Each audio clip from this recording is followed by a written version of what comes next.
When I was 6 years old, my father was killed in a car accident. My grandparents brought me to the funeral home, and my grandfather picked me up so that I could see.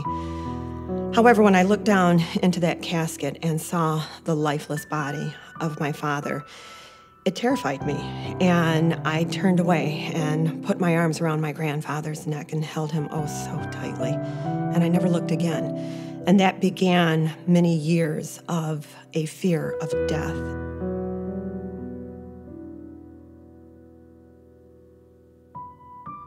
For the next 26 years, I avoided funerals. But it wasn't until my grandfather passed away and the funeral was done that I walked up to the casket alone and spent some time saying goodbye to my grandfather.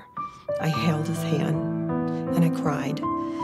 And I turned away and walked away from that casket. That was the beginning of the healing of my fear of death. My name is Dawn Linger, and this is my story.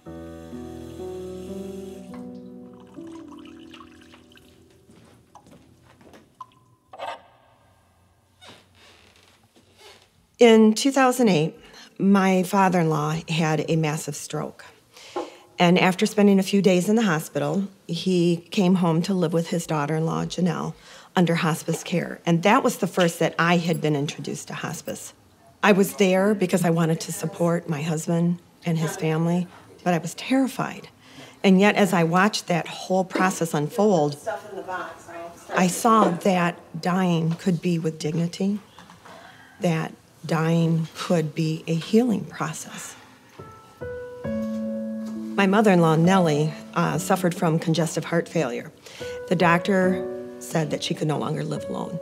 So she came to live with Fred and I, and at a certain point, after many visits to the hospital, she said she wasn't going to do it anymore, that she was done with hospitals. And the doctor explained that that meant she would die. And so hospice was called in, and a hospital bed was brought in, and she then went under hospice care, which was an incredible team of people who took care of her. Thanks a lot, thanks. Appreciate it. Okay, have a good day now.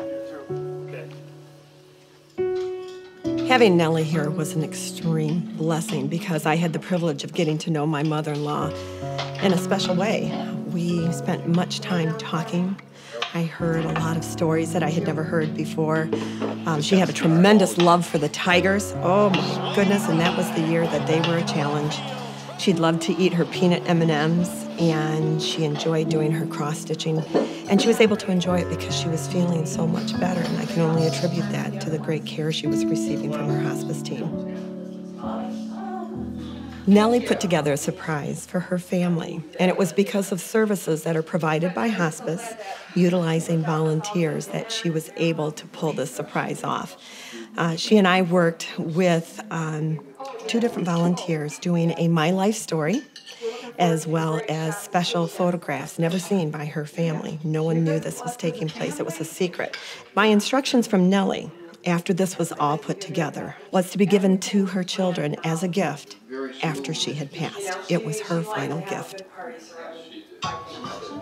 I had the awesome privilege of presenting them to her children. And as we sat there, I was able to watch Larry and Ken and the rest of the kids open these gifts and begin reading their mom's life story.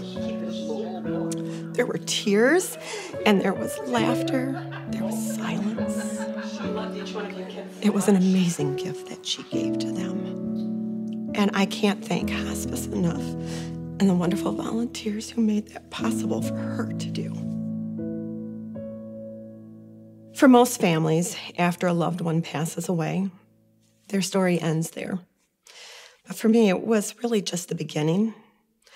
I was so touched and impacted by the love I saw given through hospice that I knew I wanted to be able to give back to that program. So after the funeral and after all that stuff that happens afterwards, I called the volunteer coordinator with hospice and said, I'd like to become a volunteer. And they told me no. I couldn't believe it. They said, no, we have a policy that makes you wait for 1 year for bereavement. Well, that was frustrating because I was ready to just jump in.